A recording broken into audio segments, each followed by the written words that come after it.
Thackeray brand पुसायला निघाला तर भाजपचं नामोनिशाण मिटवू असा इशारा उद्धव ठाकरेंनी दिलाय। सोबतच त्यांनी पंतप्रधान मोदी, गृहमंत्री अमित शहा यांच्यासह भाजपवर कडाडून हल्लाबोल केला। ते नोकरांचे नोकर जे आज नालायकपणाने वर्धापन दिन साजरा करतात ते सेठजींच्या नोकराचे नोकर आहेत।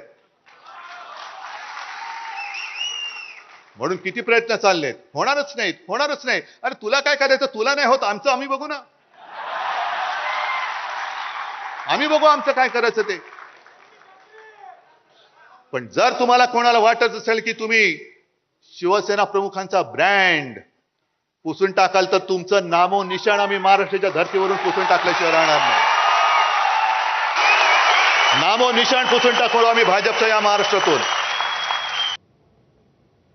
उंची पेंग्विनची, चाल बदकाची आणि आवाज कोंबडीचा अशा शब्दात उद्धव ठाकरेंनी मत्स्योद्योग मंत्री नितेश राणेंवरही हल्लाबोल केलाय। तो एक बेडूक ओरडतोच आहे त्याच्यामध्ये, त्याला काम तेवढंच दिलेलं आहे। अरे तुझी उंची केवढी, आवाज कसा,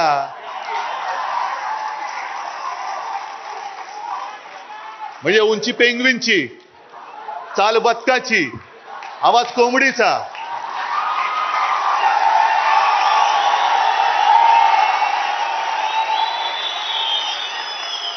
डोळे कोणासारखे माहिती नाहीत, तो जीव काय, बोलतोस काय, पार्श्वभूमी काय तुझी, वडिलांची पार्श्वभूमी काय, आणि आमच्यावरती बोलतोस। मग कोणावरती बोलतोयस? त्यांना कळू रे पहिलं नक्की, एक कोणतरी बाप ठरवा, याच भाषेत मी त्यांच्याशी बोलतोय।